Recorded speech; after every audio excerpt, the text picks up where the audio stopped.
Gente, hoje eu vou analisar aí um dorama, né, que tem dado o que falar. A Classe dos Heróis Fracos, que tem aí 2 temporadas, né? Porém, hoje analisarei aí apenas a primeira, tá bom?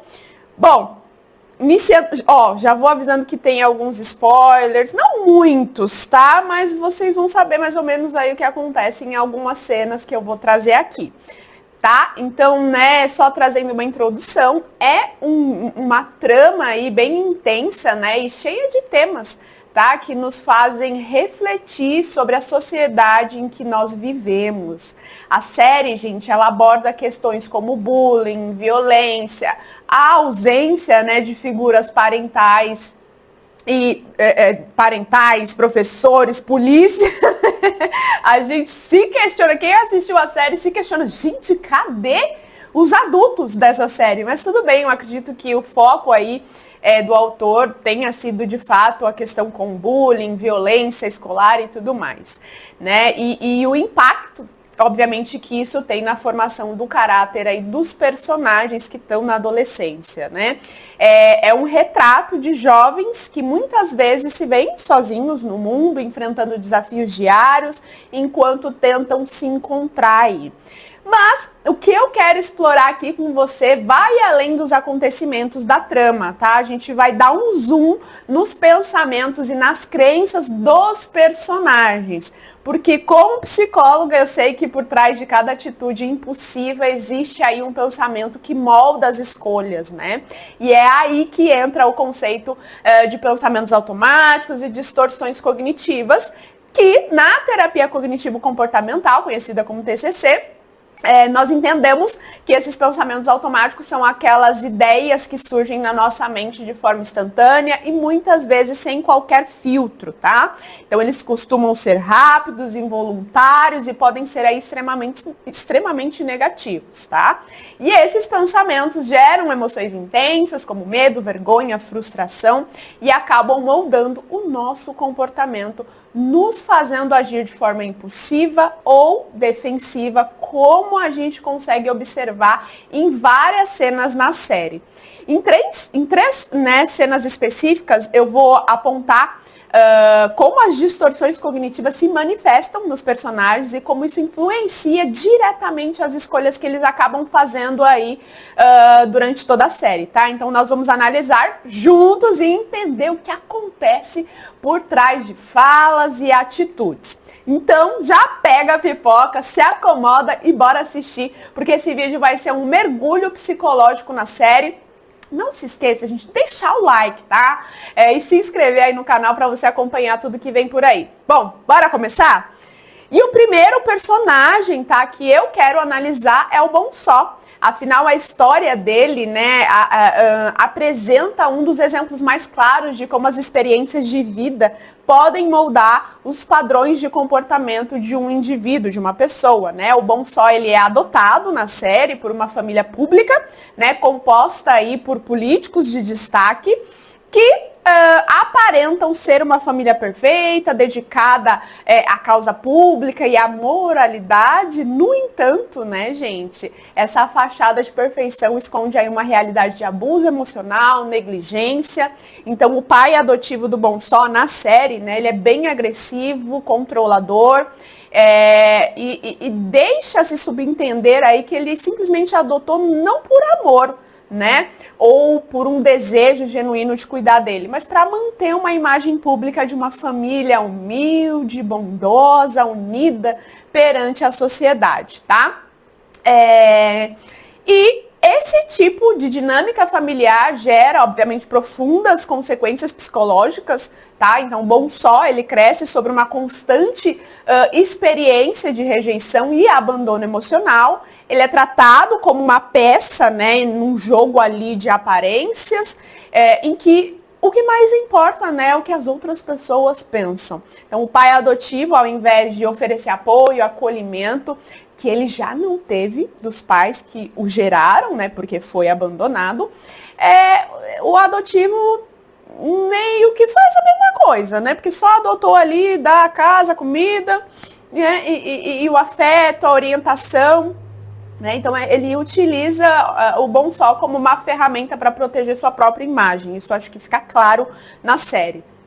Então, ao invés de amor, Bonsó ele recebe apenas dinheiro, ordens, sendo constantemente aí mandado de um lado para o outro para esconder, né, os escândalos que surgem devido aos seus problemas nas escolas, como as agressões que ele sofre, o bullying, né, de outros alunos e tudo mais, tá? E essa experiência de rejeição é uma das raízes de diversas crenças nucleares aí do Bonsó. O Bonsó.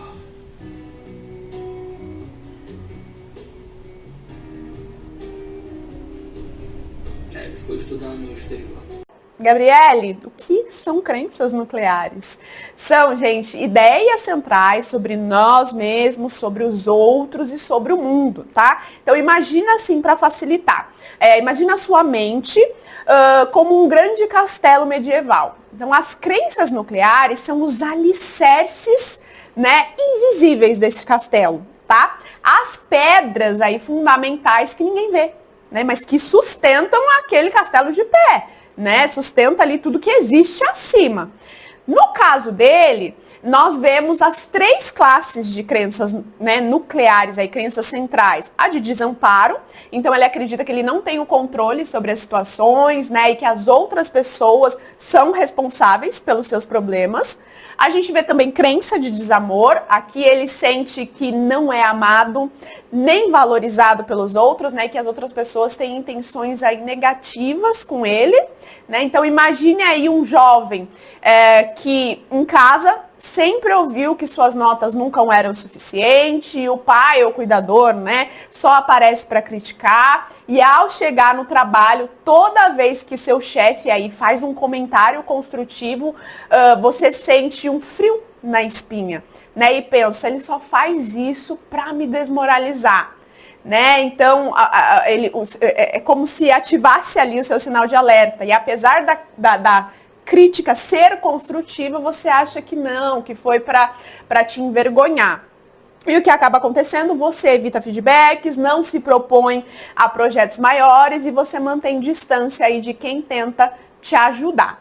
A gente observa também crenças de desvalor, então o Bonsó ele acredita que é imperfeito, que é má, que é inadequado e que as outras pessoas não o respeitam.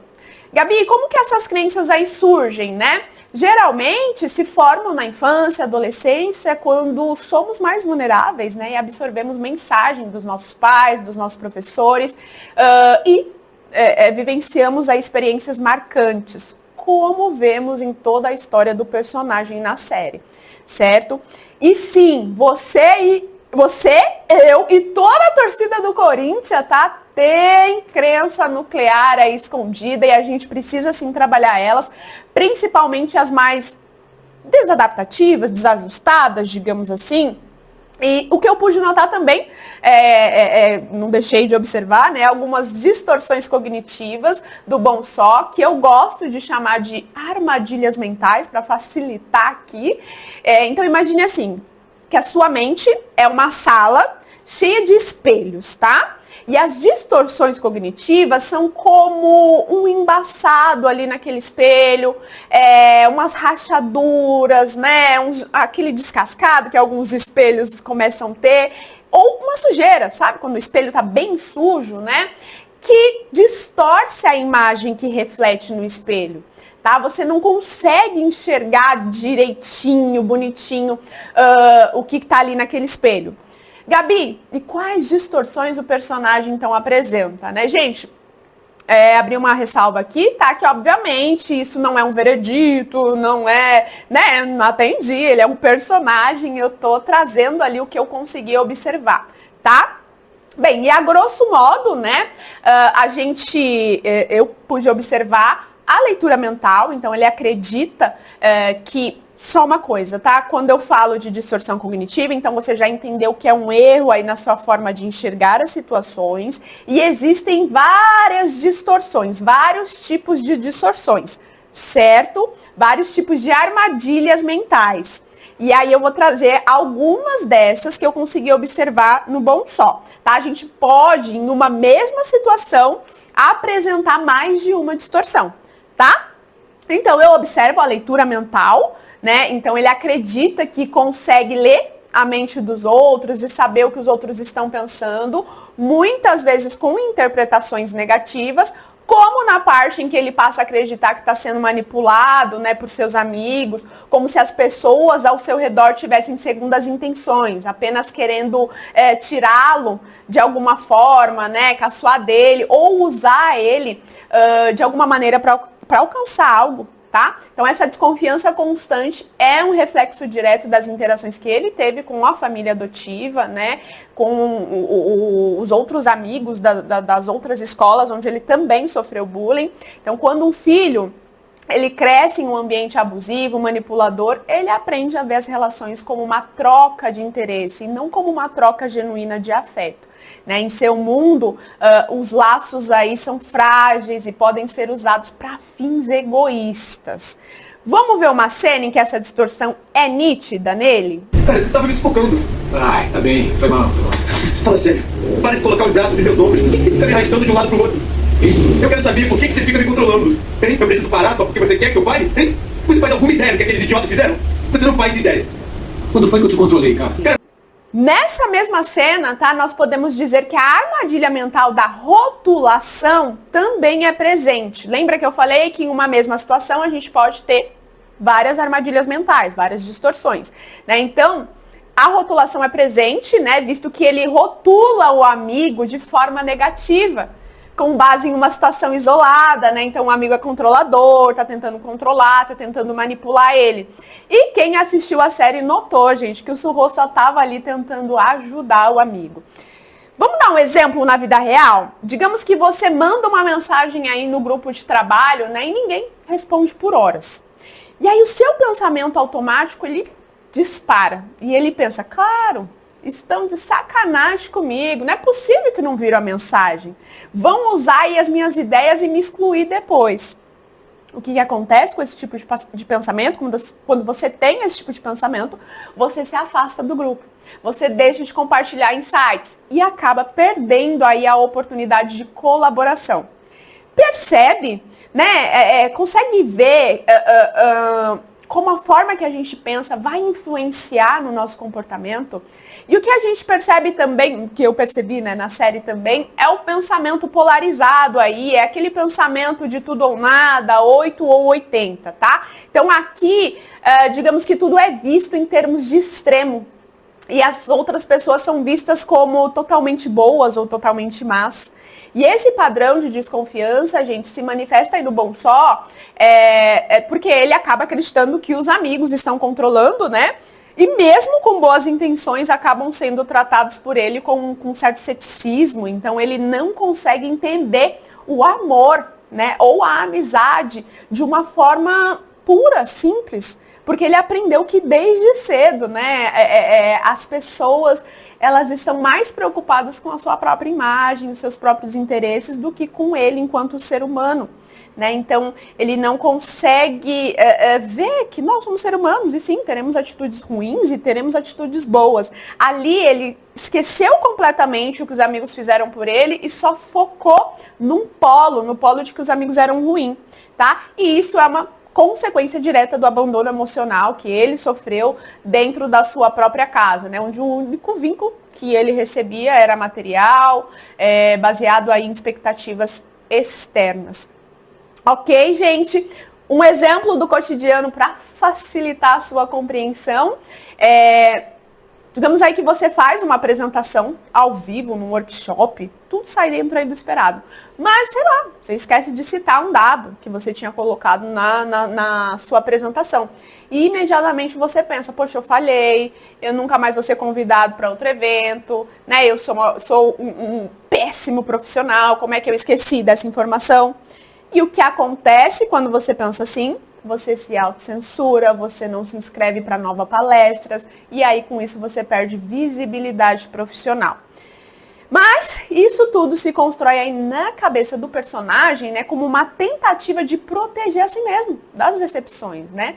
Mas que aí ao mesmo tempo o impede de viver relacionamentos mais saudáveis, genuínos, né? E ele vê os seus amigos e até mesmo as pessoas ao seu redor como parte de um jogo, onde a confiança é difícil de ser construída, porque ele é condicionado a acreditar que as pessoas só têm segundas intenções, tá? Então, essa análise mostra como as experiências vividas, especialmente em contextos familiares abusivos, podem sim gerar armadilhas mentais, né, que moldam a visão de mundo, os comportamentos de todos nós, criando aí padrões automáticos de desconfiança, de autoproteção, né, que se refletem em todas as relações interpessoais. Viu como as mesmas armadilhas, né, que prendem o bom só na série estão presentes aí no nosso dia a dia?